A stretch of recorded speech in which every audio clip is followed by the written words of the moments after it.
अध्याय 2046 कौन है विपिन सेन। आरोही बादल तलवार मंडप के मुख्य शिष्य क्षेत्र में एक युवक हाथ में तलवार लेकर तेजी से आगे बढ़ रहा था। तभी उसने अचानक अपनी पकड़ छोड़ दी, जिससे उसकी तलवार आश्चर्यजनक तेजी के साथ उड़ गई और दूर एक पुराने पेड़ की छाल में जा लगी। वरिष्ठ, क्या आप उसकी तकनीकों का अभ्यास कर रहे हैं? एक युवक ने आगे बढ़ते हुए उत्साह से पूछा। अगर पूनम यहाँ होती तो वह यहाँ खड़े दो लोगों को पहचान लेती। वे कोई और नहीं बल्कि मुख्य शिष्यों में प्रथम रैंक वाले जीवन थे और चौथे रैंक वाले को चुना। पूनम के साथ लड़ाई के बाद जीवन उन दो चालों का अध्ययन कर रहा था जिनमें वह हार गया था, और अब तक ही उसने अंततः कुछ प्रगति की थी। मुझे कहना होगा कि ये दो चालें वास्तव में सरलता का काम है। मैं इस बात से पूरी तरह से चकित हूँ कि इतनी सरल चाल वास्तव में कितनी सुंदर और सुरुचिपूर्ण हो सकती है। जीवन ने आश्चर्य से आह भरी। जब उसने पहली बार इसका सामना किया तो उसने सोचा कि यह एक साधारण तलवार उछाल से ज्यादा कुछ नहीं है, लेकिन जितना अधिक उसने इसका अध्ययन करने की कोशिश की, उसे उतना ही अधिक डरावना एहसास हुआ। यह ऐसा था मानो उस एक ही तलवार उछाल ने तलवारबाजी के मूल में छिपे रहस्यों का दोहन कर लिया हो। उसने अपने दिमाग में कई अलग अलग परिदृश्यों का अनुकरण किया, लेकिन चाहे उसने कुछ भी किया हो, वह उस तलवार उछाल पर काबू पाने में बिल्कुल भी सक्षम नहीं था। यह ऐसा था मानो उस एक ही तलवार के वार ने उसके सामने खड़ी हर एक संभावना को ध्वस्त कर दिया हो, जिससे उसकी किस्मत निश्चित तौर पर बर्बाद हो गई हो। यदि ऐसा नहीं होता तो हम सब उससे नहीं हारते, हुसैन ने उदास होकर उत्तर दिया। वर्तमान परिस्थितियों को देखते हुए ऐसा कोई रास्ता नहीं था कि वे पूनम की ताकत को स्वीकार न कर सकें, लेकिन इससे उनका आक्रोश और गहरा हो गया। आखिरकार ऐसा महसूस हुआ कि पूनम के पास उन दो चालों के अलावा कुछ भी नहीं था।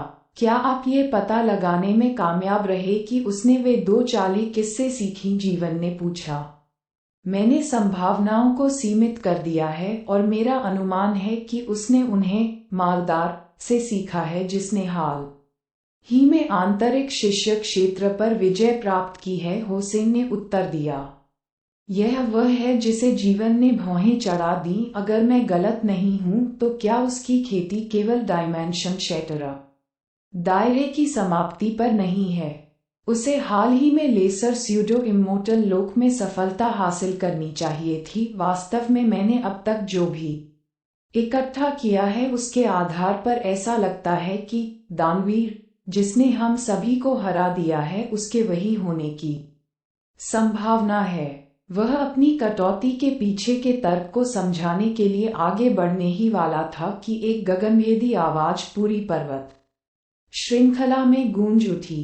इस दिन से Vipin ascendant cloud sword pavilion के नए संप्रदाय नेता होंगे। ये हमारे संप्रदाय के नेता की आवाज है। लेकिन ऐसा क्या है कि वह कह रहे हैं कि विपिन हमारे नए संप्रदाय के नेता होंगे? विपिन कौन है? जीवन और हुसैन स्तब्ध रह गए। किसी मौजूदा संप्रदाय के नेता के लिए यह असामान्य बात नहीं थी कि वह पद छोड़ दे और अपना पद किसी और को सौंप दे। हालांकि ज्यादातर समय उस पद को पाने वाला व्यक्ति कोई प्रतिष्ठित बुजुर्ग या संप्रदाय के भीतर गहरा सम्मानित कोई व्यक्ति होता, लेकिन विपिन ने ये भी कहाँ से आते हैं। वे दोनों सोच ही रहे थे कि क्या हो रहा है। जे नारायण की आवाज आती रही। मुझे पता है कि विपिन नाम शायद आप में से अधिकांश के लिए अपरिचित है। वह मालदार और दानवीर दोनों हैं जिन्होंने अकेले ही एक ही दिन में आंतरिक शिष्य क्षेत्र और मुख्य शिष्य क्षेत्र को हरा दिया है। मालदार जीवन स्तब्ध रह गया। क्या उसने हाल ही में छद्म अमर क्षेत्र में सफलता हासिल नहीं की? एक छोटे छद्म अमर क्षेत्र के लिए आरोही बादल तलवार मंडप का नेता बनना अकल्पनीय था। किसी को पता होना चाहिए कि आरोही बादल तलवार मंडप 6 संप्रदायों में से एक था और इसमें छोड़े गए महाद्वीप के भाग्य को प्रभावित करने के लिए पर्याप्त से अधिक शक्ति थी। ये हास्यास्पद था।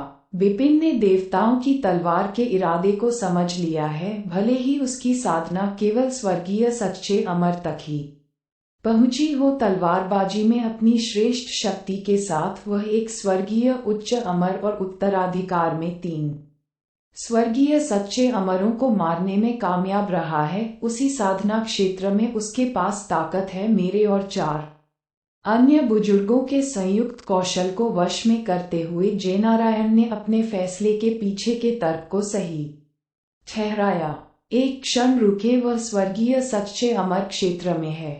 क्या मैंने अभी सुना कि उसने एक स्वर्गीय उच्च अमर को मार डाला है? वह वास्तव में संप्रदाय के नेता जयनारायण और 4 अन्य बुजुर्गों को हराने में कामयाब रहे। जीवन और हुसैन ने चौड़ी आंखों से एक दूसरे को देखा। वह व्यक्ति वास्तव में उतना शक्तिशाली था? क्या वे वास्तव में एक ही व्यक्ति थे?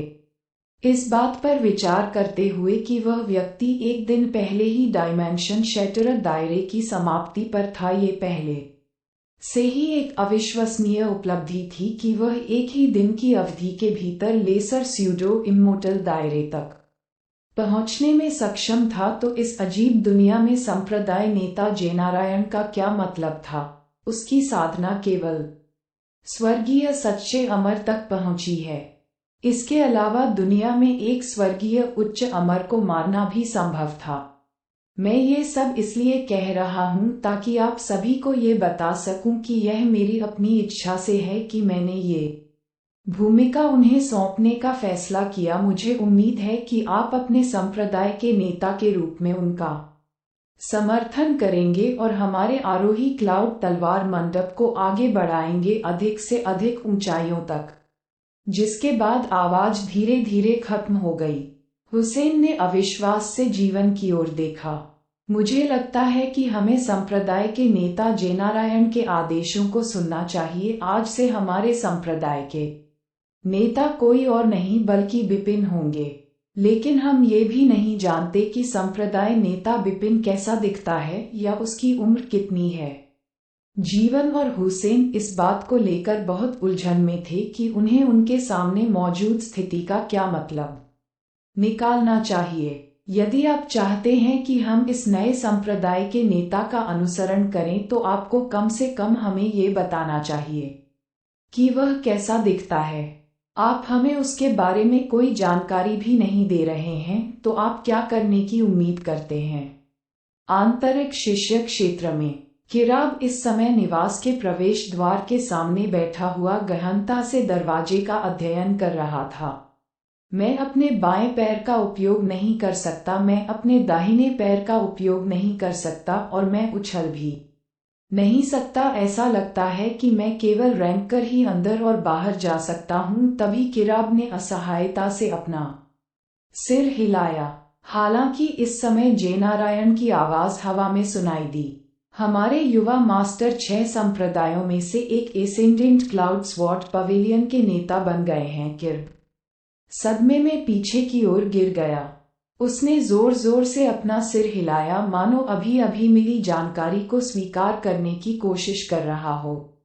वह शुरू से ही जानता था जब वे जुआनजियांग शहर में थे कि यंग मास्टर एक दुर्जेय व्यक्ति था, लेकिन उसने कभी नहीं सोचा था कि यंग मास्टर वास्तव में इतना अद्भुत व्यक्ति होगा। अभी उन्हें आरोही मेघ तलवार मंडप में आए केवल 2 दिन हुए थे, लेकिन वह पहले ही एक आंतरिक शिष्य के अनुयायी से पूरे संप्रदाय के नेता के रूप में उभर चुके थे। दुनिया में वह इतनी जल्दी कैसे ऊपर चढ़ गया? खेती करने वाले पूनम और दीपक भी जो कुछ उन्होंने सुना था उससे दंग रह गए। धीरे धीरे उनकी आंखें तीव्र जुनून से जलने लगीं। उनके शिक्षक आरोही क्लाउड तलवार मंडप के नेता बन गए थे। उनके प्रत्यक्ष शिष्यों के रूप में वे उनकी प्रतिष्ठा को धूमिल करने का जोखिम नहीं उठा सकते थे। इस प्रकार उन्हें पहले से कहीं अधिक मेहनत करनी पड़ी। यही नजारा पूरे एसेंडेंट क्लाउड स्वॉर्ड पवेलियन में हो रहा था। इस क्षण में हर एक शिष्य और बुजुर्ग ने अपने दिमाग में एक ही नाम विपिन अंकित कर लिया। ये युवक कहीं से प्रकट नहीं हुआ था, लेकिन 2 दिन की अल्प अवधि में ही वह एक तुच्छ व्यक्ति से आगे बढ़ गया, जिसके बारे में कोई नहीं जानता था और संप्रदाय का सम्मानित नेता बन गया। अध्याय 2047 आरोही मेघ पर्वत। शायद दुनिया में कोई भी ऐसा नहीं था जो कॉर्पोरेट सीढ़ी के शीर्ष पर इतनी जल्दी चढ़ गया हो। क्या एल्डर हान के लिए इस तरह की घोषणा करना वास्तव में बुद्धिमानी है? इस तरह के स्पष्ट कदम से हॉल ऑफ गॉड्स संप्रदाय के नेता बिपिन के प्रति और अधिक सावधान हो जाएगा। एल्डर युवराज साहतियान ने भौहें चढ़ाते हुए पूछा। चूंकि जयनारायण ने संप्रदाय नेता के रूप में पद छोड़ दिया था, इसलिए उन्हें स्वचालित रूप से एक प्रमुख बुजुर्ग के पद पर पदावनत कर दिया गया था। इस दौरान वे बिपिन की पहचान छुपाने की पूरी कोशिश कर रहे थे ताकि उसे हॉल ऑफ गॉड्स से बचाया जा सके। लेकिन जयनारायण ने वास्तव में इस मामले की सार्वजनिक रूप से अचानक घोषणा कर दी। क्या ऐसा करना वाकई ठीक था? Elder Yuvraj Saha, hall of gods ने पहले ही अपनी चाल चल दी है। अब हमारे लिए कुछ भी छिपाने की कोशिश करने के लिए बहुत देर हो चुकी है। चूंकि यह मामला है, हम इस मामले की घोषणा भी कर सकते हैं और इसे सार्वजनिक कर सकते हैं। इस तरह से भले ही हॉल ऑफ गॉड्स कोई कदम उठाना चाहे, उन्हें इस बात पर विचार करना होगा कि क्या ये वास्तव में आरोही क्लाउड तलवार मंडप के नए नेता की हत्या करने के लिए उनके लाभ के लिए है, जयनारायण ने कहा, और उन पर छोड़े गए महाद्वीप के क्रोध को झेलने का जोखिम है। यदि बिपिन कोई नहीं होता तो हॉल ऑफ गॉड्स उसके साथ कुछ भी कर सकता था और किसी को कोई परवाह नहीं होती। आखिरकार दुनिया के पास इतना खाली समय नहीं था कि वह किसी ऐसे व्यक्ति के बारे में अत्यधिक चिंतित हो जिसका उनसे कोई लेना देना नहीं था। हालांकि अब यह अलग था कि Bipin ascendant cloud sword pavilion के प्रमुख बन गए थे। यदि हॉल ऑफ गॉड्स उसे मारना चाहते थे तो बेहतर होगा कि वे पूरे छोड़े गए महाद्वीप को एक स्वीकार्य स्पष्टीकरण देने के लिए तैयार रहें। अन्यथा एक शीर्ष शक्ति के नेता की हत्या से निश्चित रूप से बड़े पैमाने पर दहशत फैल जाएगी। यदि hall of gods ascendant cloud sword pavilion के साथ इतनी दूर जाने को तैयार था, तो यह अन्य 5 संप्रदायों के साथ भी ऐसा ही कर सकता था। जबकि 6 संप्रदाय एक दूसरे की प्रतिद्वंद्वी शक्तियां थीं, वे एक मजबूत दुश्मन के सामने एकजुट होने के महत्व को जानते थे और 6 संप्रदायों के बीच कड़ा सहयोग निश्चित रूप से उन स्थितियों में से एक था जिनसे हॉल ऑफ गॉड्स बचना चाहता था। उस स्पष्टीकरण को सुनकर बुजुर्ग युवराज साहा ने एहसास में अपनी आंखें चौड़ी कर लीं। स्टारचेजर पैलेस।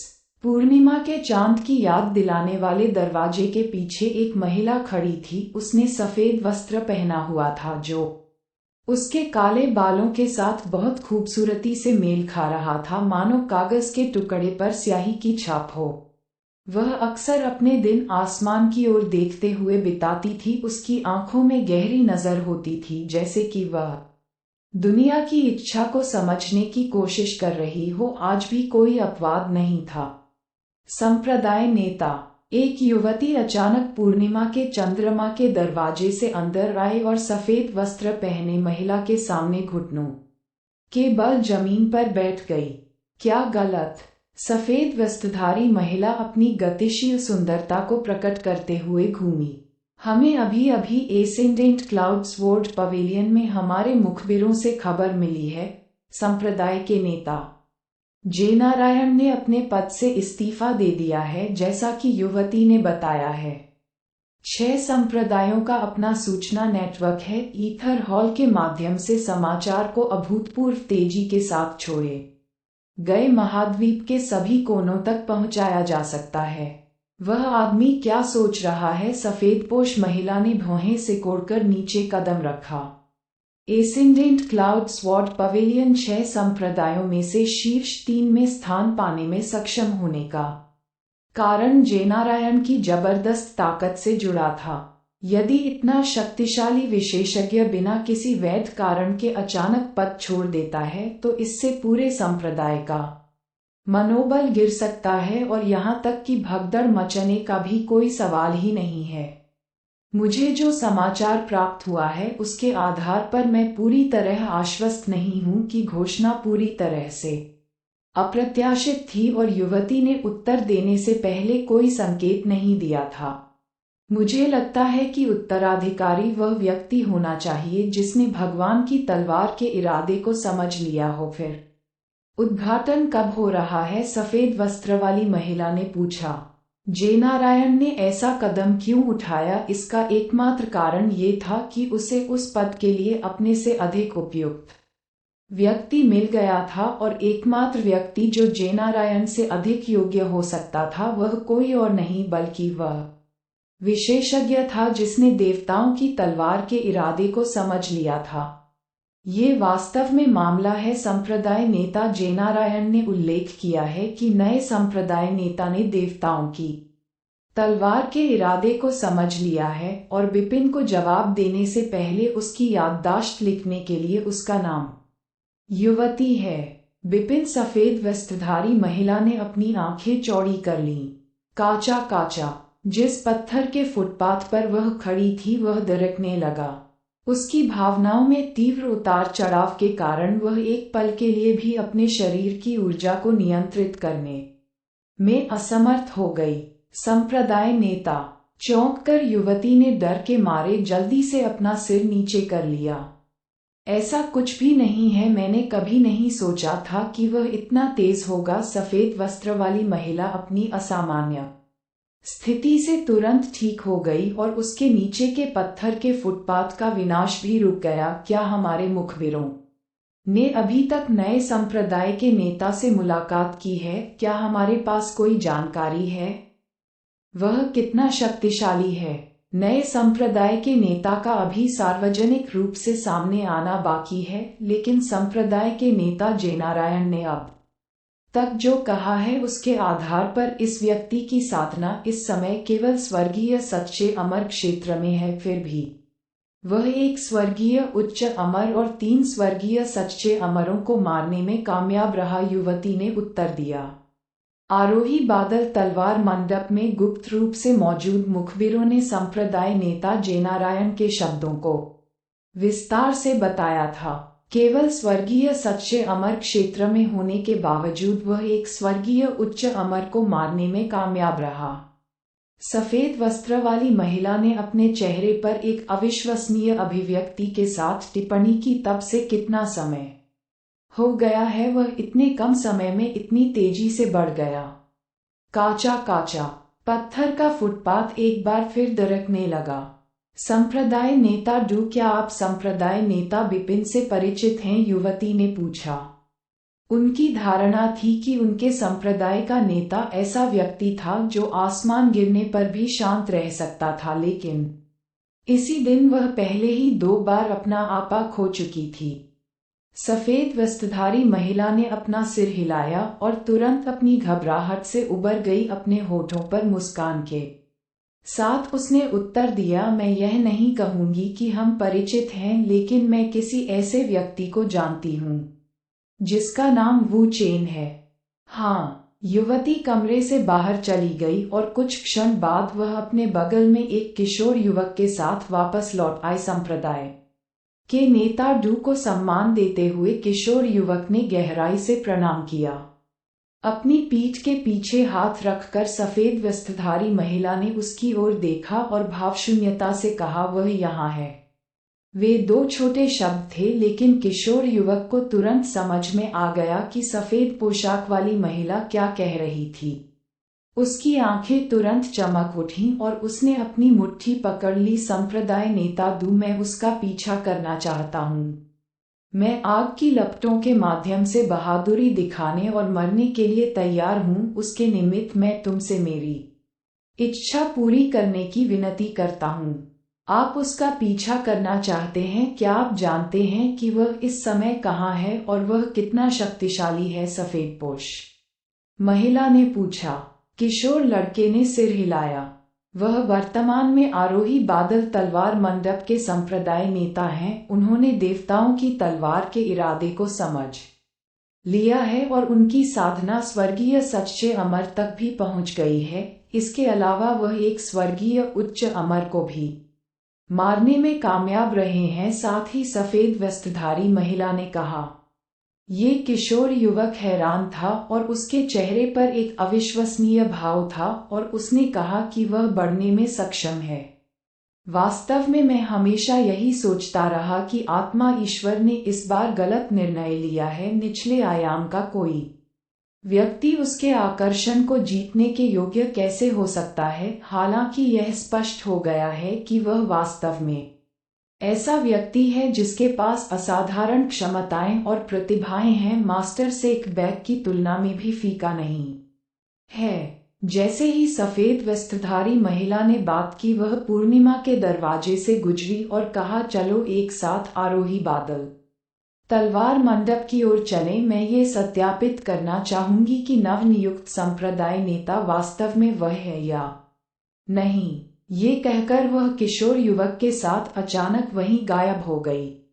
देवताओं का त्यागा हुआ महाद्वीप हॉल केवल मोमबत्तियों की रोशनी से रोशन एक मंद हॉल के भीतर एक लंबा छायाचित्र टिमटिमा रहा था। मंद रोशनी के बीच लंबे छायाचित्र की उपस्थिति को स्पष्ट रूप से पहचानना असंभव था।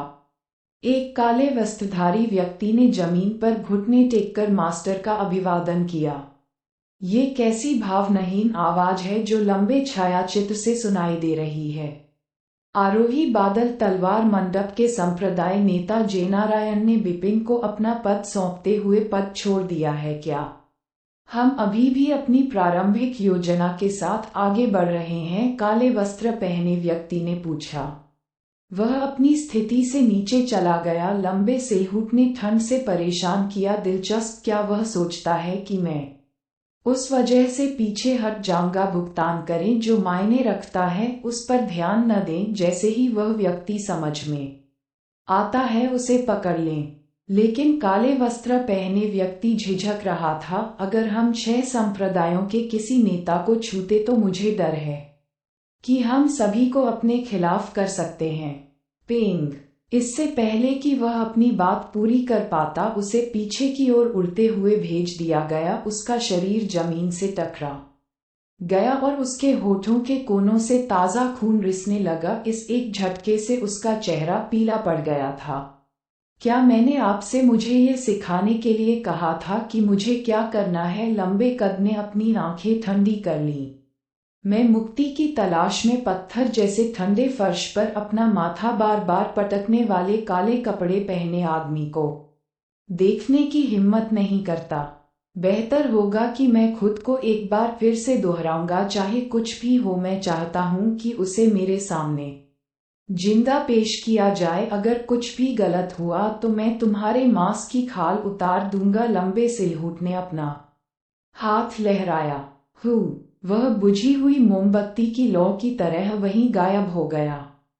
काले वस्त्र पहने वह व्यक्ति अपने पैरों पर खड़ा होने के लिए संघर्ष कर रहा था। कमरे से बाहर निकलने से पहले उसने अपने गालों से बह रहे ठंडे पसीने को पोंछ लिया। वुहाई शहर। प्रच्छन्न बिपिन चौड़े कदमों के साथ वुहाई बाजार में चला गया। अध्याय 2048।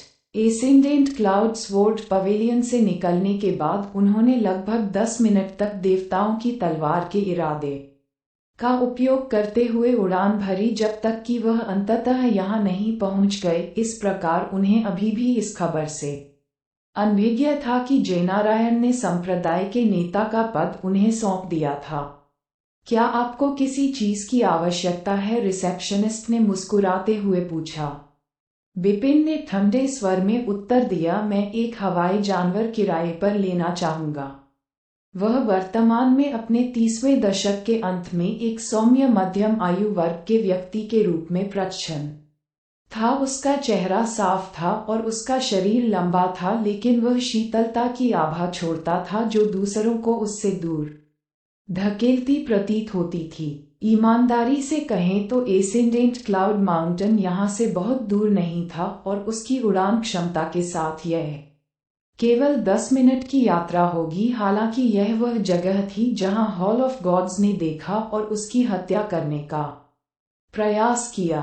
इस दुनिया में जहां केवल उच्च अमर लोग ही उड़ान भरने में सक्षम थे, अगर वह सीधे अपने गंतव्य के लिए उड़ान भरता तो ये बहुत ही विशिष्ट होता।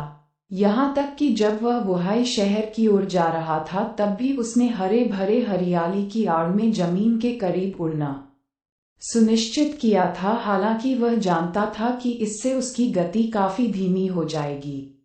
इसके बजाय उसके लिए पैदल यात्रा करना अधिक सुरक्षित हो सकता था, लेकिन उसने सोचा कि हॉल ऑफ गॉड्स ने आरोही क्लाउड तलवार मंडप की परिधि के आसपास संतरी रखे होंगे, इसलिए उसने महसूस किया कि उसके लिए इस क्षेत्र को जल्दी से छोड़ना बेहतर होगा, उस समय जितना संभव हो सके। इस तरह रिसेप्शनिस्ट ने सिर हिलाया। वुहाई मार्केट न केवल कलाकृतियों और उनके प्रकार की बिक्री करता था, बल्कि यह अपने ग्राहकों को परिवहन सेवा भी प्रदान करता था। रिसेप्शनिस्ट के पीछे बिपिन को जल्द ही अस्तबल में ले जाया गया, जहां हवाई जानवरों को रखा गया था। प्रवेश द्वार पर एक विशाल जानवर का चरित्र था। जल्द ही एक बूढ़ा व्यक्ति वहां आया और बिपिन यात्री का स्वागत किया। आप कहाँ जा रहे हैं? लग्न मेघ पर्वत। वह 10 ईथर सिक्के होंगे। अच्छे से। बिपिन के हाथ हिलाते ही 10 ईथर सिक्के सीधे बूढ़े व्यक्ति के हाथों में पहुंचा दिए गए। उसने वुहाई शहर में पहुंचते ही गुप्त रूप से अपने तलवार मंडप के सिक्कों को ईथर के सिक्कों से बदलना सुनिश्चित कर लिया था। वह जानता था कि वह अलग दिखाई देगा यदि वह यहाँ स्वॉर्ड पवेलियन सिक्कों का उपयोग करके व्यापार करता। भले ही यह एक स्वीकृत मुद्रा थी। पैसे देखकर बूढ़े आदमी की आंखें तुरंत चमक उठी। वह अस्तबल में गया जहां हवाई जानवरों को रखा गया था और उनमें से एक को बाहर निकाला। चल दर। वे दोनों हवाई जानवर की पीठ पर चढ़ गए और जल्द ही वे एसेंडेंट क्लाउड माउंटेन की ओर बढ़ रहे थे। बिपिन ने अपने चारों ओर नजर डाली और देखा कि उसके आसपास हवाई जानवरों पर सवार कई अन्य यात्री भी थे। ये जानते हुए कि वह भीड़ के बीच खड़ा नहीं होगा, उसने राहत की सांस ली। इसके बाद उसने अपनी नजर हवाई जानवर को चला रहे युवा लड़के पर डाली और देखा कि उसकी छाती के सामने एक प्रतीक लगा हुआ था। प्रतीक पर एक जानवर का चरित्र था, जैसा कि उसने अस्तबल के प्रवेश द्वार पर देखा था। इस प्रकार उन्होंने पूछा कि आप मैरियट बीस्ट्स हॉल से हैं? मैं मैरियट बीस्ट्स हॉल का एक छोटा शिष्य हूँ। मैं अपनी उम्र में आगे बढ़ रहा हूँ और ऐसा नहीं लगता कि मैं अपनी साधना में बहुत अधिक प्रगति कर रहा हूँ, इसलिए संप्रदाय ने मुझे यहाँ भेजा है ताकि मैं अपना जीवन यापन कर सकूं। मेरे लिए बूढ़े व्यक्ति ने उत्तर दिया। बिपिन ने पूछा, आप ही थे जिसने इस हवाई जानवर को वश में किया था? मैरियट बीस्ट्स हॉल के शिष्य जानवरों से संबंधित हर चीज में कुशल थे और इसमें हवाई जानवरों को चलाना भी शामिल था। फॉसेकिन महाद्वीप पर परिवहन एक बेहद आकर्षक व्यवसाय था, क्योंकि यहाँ के अधिकांश कृषक उड़ान भरने में असमर्थ थे। स्वाभाविक रूप से मैरियट बीस्ट्स हॉल इसका लाभ अपने लाभ के लिए उठाएगा, जैसा कि तथ्यों से पता चलता है कि उनकी आय का एक बड़ा हिस्सा हवाई जानवरों की बिक्री और उनके शिष्यों द्वारा पूरे छोड़े गए महाद्वीप में प्रदान की गई परिवहन सेवाओं से आया था। अधिकांश छोटे व्यवसाय 1 महीने के भीतर 10 ईथर सिक्के भी नहीं कमा पाएंगे, लेकिन ये पास के एसेंडेंट क्लाउड माउंटेन तक आने जाने की यात्रा की लागत थी। बिल्कुल नहीं। मेरी खेती का कोई व्यक्ति ऐसे दुर्जेय हवाई जानवर को कैसे वश में कर सकता है? वुहाई मार्केट ने इसे असंख्य जानवर हॉल से खरीदा है। मैं सिर्फ वह व्यक्ति हूँ जो इसे इधर उधर चला रहा हूँ, बूढ़े व्यक्ति ने उत्तर दिया। बिपिन ने कुछ और सवाल पूछना जारी रखा, लेकिन शायद इसलिए कि बूढ़ा आदमी सिर्फ एक छोटा सा शिष्य था, ये पता चला कि वह जानवरों को वश में करने के अधिक गहन विवरणों के बारे में बहुत अधिक नहीं जानता था। यह एकमात्र कौशल था जिसे उसने वास्तव में समझ लिया था। उनका समय ये था कि हवाई जानवरों को कैसे भगाया जाए। ये देखकर कि कहीं कुछ नहीं मिल रहा, अंततः बिपिन ने हार मान ली। 6 संप्रदायों में से एक के रूप में मैरियट बीस्ट्स हॉल कम से कम 10,000 आंतरिक और मूल शिष्यों वाला एक विशाल संगठन था, इसलिए उनके अधीन बड़ी संख्या में छोटे शिष्य होने चाहिए। यह अवश्यंभावी था कि संप्रदाय अपने छोटे शिष्यों के पालन पोषण के लिए बहुत अधिक समय और प्रयास समर्पित करने में असमर्थ होगा, इसलिए जो चीजें वे सीख सकते थे वे गंभीर रूप से सीमित थीं। जैसे ही उन दोनों के बीच बातचीत से माहौल हल्का हुआ, बूढ़े व्यक्ति ने ग्राहक को सलाह दी कि आप कहाँ उतरना चाहते हैं। एसेंडेंट क्लाउड माउंटेन कई क्रूर जानवरों से भरा हुआ है, इसलिए मैं आपको सलाह देता हूँ कि आप ज्यादा गहराई में न जाएं, अन्यथा ये खतरनाक साबित हो सकता है, बहुत खतरनाक हो। क्या आप आरोही मेघ पर्वत से परिचित हैं? विपिन ने उत्सुकता से पूछा। मैं वहां कुछ बार गया हूँ, बूढ़े आदमी ने उत्तर दिया कि वह जगह वास्तव में जानवरों के लिए एक खेल का मैदान है। पिछली बार जब मैं यहाँ था तो मैंने खुद एक जानवर को वश में करने की उम्मीद में इसकी गहराई का पता लगाया था, लेकिन इससे मुझे लगभग अपनी जान गंवानी पड़ी। उसके बाद मैंने कभी हिम्मत नहीं की। अब यहाँ आने के लिए एक ऐसे व्यक्ति के रूप में जो कभी जानवरों को वश में करने की इच्छा रखता था, वह अभी भी अपना खुद का एक पालतू जानवर चाहता था। यह अफसोस की बात थी कि उसकी ताकत बहुत कमजोर थी और उसने अभी तक जानवरों को वश में करने के तरीके ठीक से नहीं सीखे थे। इस प्रकार यह हुआ, उसके लिए सफल होना बहुत कठिन है। क्या हम कोई समझौता करें? यदि आप एसेंडेंट क्लाउड माउंटेन के संबंध में मेरे साथ कुछ उपयोगी जानकारी साझा करते हैं तो मैं एक जानवर को वश में करने में आपकी मदद कर सकता हूं, विपिन ने मुस्कुराते हुए सुझाव दिया। ओह, विपिन के प्रस्ताव से बूढ़ा व्यक्ति थोड़ा आश्चर्यचकित हुआ। क्या आप मैरियड बीस्ट्स हॉल के मुख्य शिष्य हैं? इससे कोई फर्क नहीं पड़ता कि मैं कौन सही हूं, विपिन ने उत्तर दिया। मेरे पास अपने साधन हैं, चिंता मत करो, मैं तुमसे झूठ नहीं बोलूंगा। अच्छा, ऐसा है। ये देखते हुए कि विपिन ने कितनी लापरवाही से उसे पहले 10 ईथर सिक्के दिए थे, ऐसा लग रहा था कि अधेड़ उम्र का व्यक्ति एक असाधारण पृष्ठभूमि से था। इसके अलावा भले ही अधेड़ उम्र का व्यक्ति अपने शब्दों से मुकर गया हो, फिर भी उसके पास खोने के लिए बहुत कुछ नहीं था। जानवरों को काबू करने वालों के बीच एसेंडेंट क्लाउड माउंटेन को 4 बीस्ट्स माउंटेन के नाम से भी जाना जाता है। यह एक खतरनाक क्षेत्र है जहां जानवरों को काबू करने वाले भी प्रवेश करने से सावधान रहेंगे, और इसके पीछे मुख्य कारण ये है कि यह 4 शक्तिशाली अमर जानवरों का क्षेत्र है। 4 शक्तिशाली अमर जानवर। वास्तव में ये 4 अमर जानवर स्वर्गीय उच्च अमर क्षेत्र में पहुंच गए हैं, और उनमें से सबसे मजबूत एक सरपेंटाइन ड्रैगन है। यह एक वास्तविक सरपेंटाइन ड्रैगन है, और यह केवल ड्रैगन जनजाति की शाखाएं नहीं हैं जिनके पास ड्रैगन ब्लडलाइन का केवल एक टुकड़ा है। ये शब्द सुनकर विपिन की आंखें थोड़ी चमक उठी।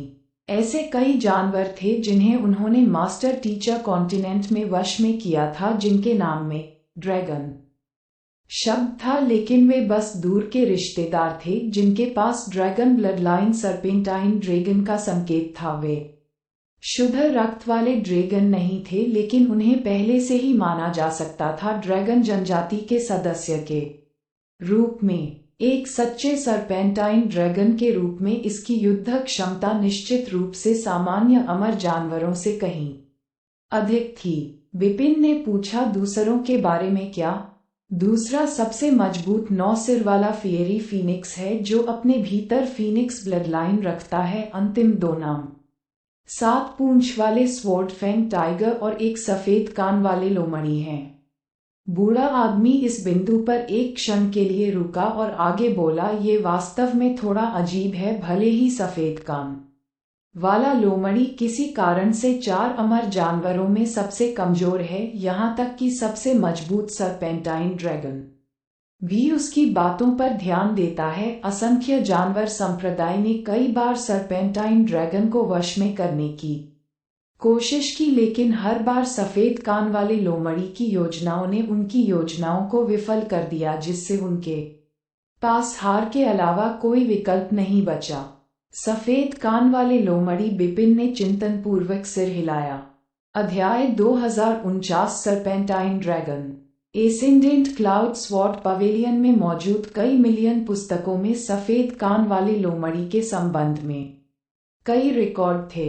यह एक शक्तिशाली अमर जानवर था जो परिपक्व होने पर उच्च अमर क्षेत्र तक पहुंच सकता था। यह विशेष रूप से चालाक माना जाता था और मानो उस गुण को प्रतिबिंबित करते हुए ये भ्रम पैदा करने में कुशल था जिससे जो लोग इसके पास जाने की हिम्मत करते थे वे खुद की दृष्टि खो देते थे। यहाँ तक कि उच्च अमर भी अति संवेदनशील होते थे इसके भ्रम के लिए। इतिहास में ऐसे कई लोग थे जिन्होंने सफेद कान वाली लोमड़ी को वश में करने की कोशिश की थी, लेकिन आज तक ऐसा कोई रिकॉर्ड नहीं है जो ऐसा करने में सफल हुआ हो। यहाँ तक कि मैरियट बीस्ट्स हॉल की सबसे दुर्जेय प्रतिभा भी इसके सामने हार गई थी। इस कारण से सफेद कान वाली लोमड़ी को पारंपरिक रूप से जानवरों को काबू करने वालों द्वारा अदम्य माना जाता था। ये देखते हुए कि इस पर्वत पर ऐसा कोई व्यक्ति था, इसमें कोई आश्चर्य नहीं था कि इस क्षेत्र पर जानवरों का इस तरह शासन क्यों हो जाएगा कि प्रमुख शक्तियां इसमें अपना प्रभाव बढ़ाने में असमर्थ हो गई। यदि आप यहाँ किसी भी जानवर को वश में करना चाहते हैं तो आपके लिए सबसे अच्छा होगा कि आप 4 अमर जानवरों के क्षेत्रों से दूर रहें। शायद आपके पास अभी भी इस तरह की सफलता का मौका हो सकता है, अन्यथा आप खुद को पुराने खतरे में डाल रहे होंगे। आदमी ने दयालुता से सलाह दी। बिपिन ने पूछा कि कौन से क्षेत्र 4 अमर जानवरों के शासन के अधीन हैं। आरोही मेघ पर्वत कई 100 ली तक फैला है और 4 जानवर इसकी 4 चोटियों पर शासन करते हैं, जैसे ही बूढ़े व्यक्ति ने कहा। उसने एक नक्शा निकाला और 4 अमर जानवरों के विस्तृत स्थानों का परिचय देना शुरू कर दिया। बिपिन ने यह सुनिश्चित किया कि वह जानकारी उसके दिमाग पर अंकित हो जाए। वह पूरे आरोही मेघ पर्वत पर बिखरी विभिन्न शक्तियों की गहरी समझ हासिल करने में सक्षम था। कुछ ही समय बाद बादलों के बीच घिरा एक पर्वत दिखाई दिया। बूढ़े आदमी ने हवाई जानवर को पहाड़ के मध्य बिंदु पर उतरने के लिए प्रेरित किया, क्योंकि उसने कहा था कि मैं तुम्हें केवल यहीं तक भेज सकता हूँ, इससे अधिक गहराई बहुत खतरनाक होगी। वह ऐसा महसूस करने से खुद को नहीं रोक सका, मानो अनगिनत लाल आंखें बादलों के पर्दे से उसे घूर रही हों, और इससे वह बहुत भयभीत महसूस कर रहा था। वह पहले स्थान पर विशेष रूप से मजबूत कृषक नहीं था, और जिस हवाई जानवर पर वह सवार था वह युद्ध में भी कुशल नहीं था। यदि वह गहराई में आगे बढ़ता तो उसका जीवन खतरे में पड़ सकता था। ये जगह भी ठीक है। मैंने आपसे वादा किया था कि मैं आपके लिए पहले ही एक जानवर को वश में कर लूंगा। अगर आपके पास कुछ अतिरिक्त समय है तो यह अच्छा होगा यदि आप यहाँ मेरा इंतजार कर सके। बिपिन ने मुस्कुराते हुए कहा। आप इस बारे में गंभीर हैं कि? बूढ़ा आदमी ने पूछा। उसने सोचा कि बिपिन बस यूं ही इसका जिक्र कर रहा था। ऐसा सौदा सच होने के लिए बहुत अच्छा लग रहा था, लेकिन भले ही बिपिन का इरादा जानवरों को वश में करने में उसकी मदद करने का था, लेकिन यह इतना आसान नहीं था कि कोई इसे सिर्फ इच्छा शक्ति से कर पाएगा। बिपिन ने बूढ़े आदमी के सवाल का कोई जवाब नहीं दिया, बल्कि अपने होठों पर मुस्कान के साथ उसने एक पत्थर उठाया और सामने जंगल की ओर फेंक दिया। दहाड़ दहाड़ चट्टान से घबराकर असंख्य जानवरों की पुकार हवा में गूंज उठी। वे छुपी हुई लाल आंखें बादलों के घूंघट से बाहर निकल आईं। हैरानी की बात यह है कि वे सभी डायमेंशन शैटरर दायरे के जानवर थे। उनमें बहुत विविधता थी। कुछ उड़ान भरने में कुशल थे, जबकि अन्य आक्रमण करने में कुशल थे। उनके चेहरे बर्बरता से विकृत थे और उनसे खून की दुर्गंध आ रही थी। क्या? बूढ़े आदमी का चेहरा पीला पड़ गया। पीछे के हवाई जानवर ने भी अपने चेहरे को बचाने के लिए अपने पंखों का इस्तेमाल किया, और जो उसके सामने खड़ा था उसका सामना करने की हिम्मत नहीं कर रहा था। इतने सारे डायमेंशन शैटरर क्षेत्र के जानवरों के साथ उन्हें पलक झपकते ही टुकड़े टुकड़े कर दिया जाएगा। वे भागने में भी सक्षम नहीं होंगे। यदि उसे पता होता कि यह अधेड़ उम्र का आदमी इतना लापरवाह है तो उसके लिए यह नौकरी स्वीकार करना संभव ही नहीं था। जैसे ही बूढ़े व्यक्ति ने सोचा कि निश्चित मृत्यु उसका इंतजार कर रही है, अधेड़ उम्र के व्यक्ति ने अचानक कहा, यहाँ आपके चयन के लिए कई जानवर हैं, आपको इनमें से कौन सा पसंद है? मुझे ऐसा कौन सा लगता है कि बूढ़ा आदमी लगभग बेहोश हो गया था। तो क्या हुआ अगर मैं उनमें से किसी एक को पसंद करता हूँ? क्या आप मुझे उस जानवर को चुनने के लिए कह रहे हैं जिसके लिए मैं रात्रिभोज बनूंगा? मैंने कैसा जीवन जिया है ये सोचने के लिए कि मेरा अंत इस तरह होगा। यदि आप मुझे कोई विकल्प देने जा रहे हैं तो मैं वहां पर उस उग्र ईगल द्वारा खाया जाना पसंद करूंगा। मेरे जीवन का सबसे बड़ा सपना ऐसे जानवर को वश में करना है, भले ही मैं ऐसा करने में असमर्थ हूं। मुझे लगता है कि यह ठीक होगा यदि मेरा जीवन उसके पंजों के नीचे भी अंत आ जाता है। बूढ़े व्यक्ति ने एक जानवर की ओर इशारा करते हुए गहरी आह भरी। उग्र ईगल बिपिन ने सिर हिलाया, समझा ये तब एक होगा। अगले ही पल में बिपिन मौके से गायब हो गया, जबकि बूढ़ा अभी भी सोच रहा था कि क्या हो रहा है। एक विशाल फेयरी ईगल अचानक उसके ठीक सामने जमीन से टकरा गया, जिससे वह डरकर पीछे हट गया। जल्दी करो और उसे स्वीकार करो, जैसा कि तुम्हारे गुरु बिपिन ने उग्र ईगल के पीछे से कहा था। कलरव अहंकारी फेयरी ईगल ने तुरंत अपना सिर नीचे कर लिया और बूढ़े व्यक्ति को प्रणाम किया। बूढ़े ने अत्यंत आश्चर्य से अपनी आंखें फैला लीं। हो सकता है कि वह मायरियड बीस्ट्स हॉल का सच्चा शिष्य न हो, लेकिन उसके पास पूर्ण विकसित जानवरों को वश में करने वालों को जानवरों को वश में करने के लिए आगे बढ़ते देखने के बहुत सारे अवसर थे। फायरी ईगल के अपने सिर को नीचे करने का मतलब ये था कि वह पूर्ण दासता की प्रतिज्ञा करने को तैयार था। दूसरे शब्दों में वह उसका पालतू जानवर बनने को तैयार था। लेकिन ये कैसे हो सकता है? उसके सामने फेयरी ईगल को फेंकने से ही फेयरी ईगल को पहले ही वश में कर लिया गया था। जानवर को वश में करना कब इतना आसान हो गया? मैंने तुमसे किया वादा पूरा कर दिया है, अलविदा। बूढ़ा आदमी अभी भी सोच रहा था कि उग्र ईगल को वश में करने के लिए अधेड़ उम्र के व्यक्ति ने किस तरह का जादू इस्तेमाल किया था। तभी अचानक ईगल की आवाज सुनाई दी। उसके ठीक बाद जब वह बीच में आया तो वह छाया की एक लकीर में बदल गया। जानवरों काचा काचा। कुछ ही क्षणों में वे जानवर जो हाल ही में उन पर अपने नुकीले दांत दिखा रहे थे, बगल में पालतू जानवरों की तरह आज्ञाकारी रूप से लेट गए। उनकी जीभें इस तरह फैली हुई थीं मानो लैपडॉग अपने मालिकों को खुश करने की कोशिश कर रहे हों। मैं तुम्हें चुनूंगा, चलो चलते हैं। बिपिन ने लापरवाही से एक ग्रीन स्पॉट तेंदुए को उठाया और उसकी पीठ पर छलांग लगा दी, जिसके बाद वे दोनों जंगल की गहराई की ओर बढ़े और पलक झपकते ही बादलों के बीच गायब हो गए। ये देखकर कि अधेड़ उम्र के व्यक्ति की छवि गायब हो गई, बूढ़े व्यक्ति ने उन्माद में अपने बाल पकड़ लिए। काफी देर बाद भी वह अपनी चेतना वापस पाने में असमर्थ था। वह अधेड़ उम्र का आदमी वास्तव में उन सभी आयाम शैटरर क्षेत्र के जानवरों को स्वेच्छा से अपने अधीन करने में सक्षम था। क्या ये वास्तव में मानवीय रूप से संभव था? ऐसा नहीं लगता था कि मैरियड बीस्ट्स हॉल के हॉल मास्टर के पास भी ऐसी अविश्वसनीय क्षमताएं होंगी।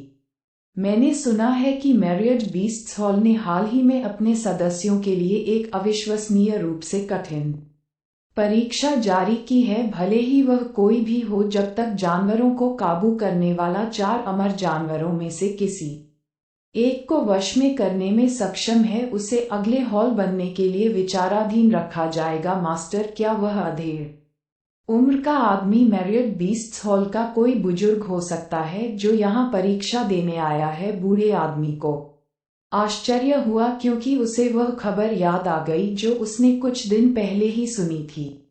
जिस तरह एसेंडेंट क्लाउड स्वॉर्ड पवेलियन ने तलवारबाजी में निपुणता के माध्यम से अपने संप्रदाय के नेता को चुना, उसी तरह मैरियट बीस्ट्स हॉल ने भी इसी तरह की प्रणाली का पालन किया।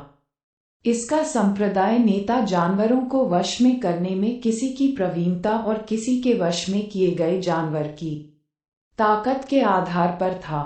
इसमें कोई शक नहीं कि फोर बीस्ट माउंटेन के 4 अमर जानवर अविश्वसनीय रूप से शक्तिशाली थे और उन्हें वश में करना एक असाधारण कठिन उपलब्धि थी।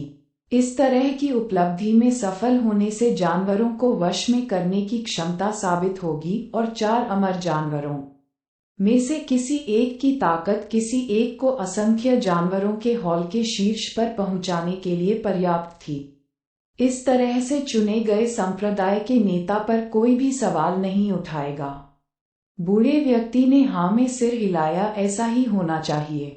यह कोई आश्चर्य की बात नहीं थी कि दूसरी पार्टी जानवरों को वश में करने में इतनी कुशल क्यों थी, यह देखते हुए कि वह मैरियट बीस्ट्स हॉल का एक बुजुर्ग था जो कि संप्रदाय के नेता बनने के लिए उम्मीदवारों में से एक था। अगर उसने असाधारण क्षमताओं का प्रदर्शन किया तो ये बहुत आश्चर्य की बात नहीं होगी। ग्रीन स्पॉट तेंदुआ इतना तेज था कि उसकी हरकतें लगभग ऐसी लग रही थीं मानो वह हवा के पार चल रहा हो। पलक झपकते ही वह पहले ही एक पर्वत शिखर को पार कर चुका था और तेजी से उस पर्वत की ओर बढ़ रहा था जहां सरपेंटाइन ड्रैगन स्थित था। चूंकि वह यहाँ एक जानवर को वश में करने आया था, इसलिए ये कहने की आवश्यकता नहीं थी कि उसे उन सभी में से सबसे शक्तिशाली जानवर को वश में करना चाहिए। यह उल्लेख करने की आवश्यकता नहीं है कि वह स्वर्गीय ड्रैगन के 8 नोट्स को आवाज देने में भी सक्षम था। इस क्षमता ने उसे उन लोगों पर अंकुश लगाने की अनुमति दी जिनके पास ड्रैगन ब्लड लाइन थी, जिससे उन्हें अन्य अमर जानवरों की तुलना में वश में करना बहुत आसान हो गया। ग्रीन स्पॉट तेंदुआ एसेंडेंट क्लाउड माउंटेन का मूल निवासी जानवर था, इसलिए जब वह तेजी से दौड़ता था तो उसके रास्ते में बहुत अधिक लोग नहीं खड़े होते थे। हालांकि कभी कभी कोई मूर्ख जानवर होता था जो उसके मार्ग में बाधा डालने की कोशिश करता था, लेकिन वे एक पत्थर से कट जाते थे। तलवार क्यूई का उछाल ग्रीन स्पॉट तेंदुए को उस चोटी के आसपास पहुंचने में देर नहीं लगी जहां सरपेंटाइन ड्रैगन रहता था। अध्याय 2050। यहीं पर यह अचानक रुक गया। उसने आगे के रास्ते को सावधानी से देखा और इस झिझक के साथ कि उसे आगे बढ़ना चाहिए या नहीं, ये जानते हुए कि यह अमर जानवरों के प्रति एक सहज भय था, बिपिन ने ग्रीन स्पॉट तेंदुए से छलांग लगाई और कहा कि यह ठीक है, आपको खुद को धक्का देने की जरूरत नहीं है, यहाँ अच्छा आराम करें। उसने अपनी झेंकी को एक तेज तलवार का रूप दिया और पर्वत शिखर की ओर बढ़ा। कुछ गड़बड़ है। थोड़ी देर यात्रा करने के बाद बिपिन अचानक रुक गए। उनके माथे पर हल्की सी शिकन देखी जा सकती थी। उसके आसपास का क्षेत्र ठीक उसी तरह पेड़ों से भरा हुआ था जिस क्षेत्र से वह पहले गुजर चुका था। हालांकि अंतर्दृष्टि की आंख के माध्यम से वह मानवीय हस्तक्षेप के कुछ संकेतों को पहचानने में सक्षम था। उस क्षेत्र के चारों ओर काफी संरचनाएं और जाल बिछाए गए थे। ये बहुत संभव है कि ये संरचनाएं और जाल उस क्षेत्र में अमर जानवरों के पास आने वाले थे ताकि उन्हें वश में किया जा सके। क्या ऐसा हो सकता है कि किसी ने पहले ही उसे मार डाला हो? मुझे करीब से देखने के लिए आगे बढ़ने दीजिए।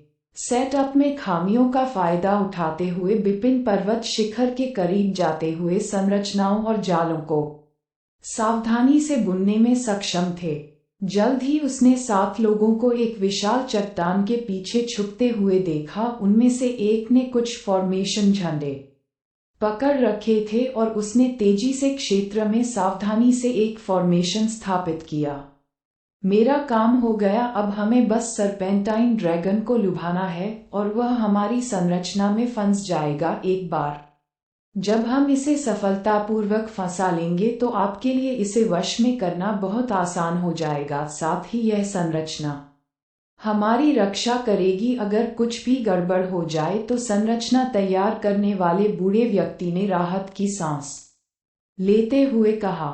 आपका आभार है लालू यादव। समूह के बीच में एक अधेड़ उम्र के व्यक्ति ने अपनी मुट्ठी बांध ली और कहा, संप्रदाय के 2 उम्मीदवारों में से आप बहुत विनम्र हैं। मेरा मानना है कि आप संप्रदाय के नेता बनने के लिए अधिक उपयुक्त हैं। मुझे इसमें कोई संदेह नहीं है कि असंख्य जानवर हॉल आपके नेतृत्व में नई ऊंचाइयों तक आगे बढ़ने में सक्षम होंगे। हम सिर्फ मदद नहीं कर रहे हैं, आप पूरे संप्रदाय के कल्याण को ध्यान में रखते हुए हमने आपकी मदद करने का फैसला किया है। लालू यादव ने मुस्कुराते हुए जवाब दिया, मुझे आपकी उम्मीदों पर खरा उतरने के लिए कड़ी मेहनत करनी होगी। तभी अधेड़ उम्र का आदमी धीरे से मुस्कुराया, इससे पहले कि उसकी अभिव्यक्ति एक बार फिर गंभीर हो जाए। ठीक है, मैं इसे अभी फुसलाऊंगा।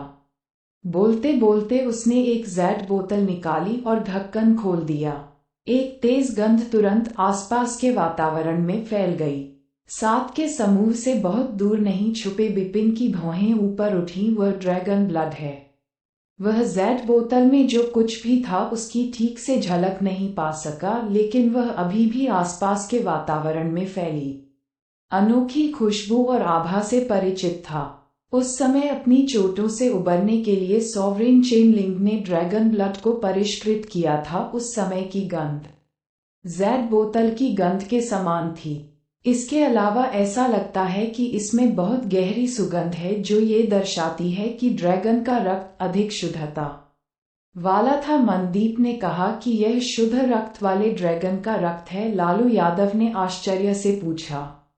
उसने नहीं सोचा था कि उस अधेड़ उम्र के आदमी के पास इतना खजाना होगा।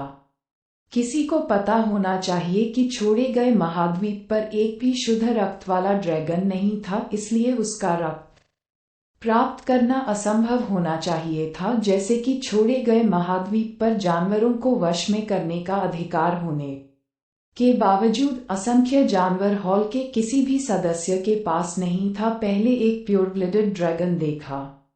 यह एक सच्चे शुद्ध रक्त वाले ड्रैगन का खून नहीं है, बल्कि एक सरपेंटाइन ड्रैगन का परिष्कृत रक्त है। मैंने सरपेंटाइन ड्रैगन की एक बाल्टी को बलपूर्वक केवल 10 बूंदों तक परिष्कृत किया है। यह अभी भी एक शुद्ध रक्त वाले ड्रैगन के रक्त का कोई मुकाबला नहीं है, लेकिन कम से कम ये है अब इससे बहुत दूर नहीं। अधेड़ उम्र के आदमी मनदीप ने अपनी आवाज में गर्व का भाव लाते हुए जवाब दिया। ड्रैगन ब्लड को परिष्कृत करना उन मामलों में से एक था जिसे व्यवहार में लाना जितना लगता है उससे कहीं अधिक कठिन था।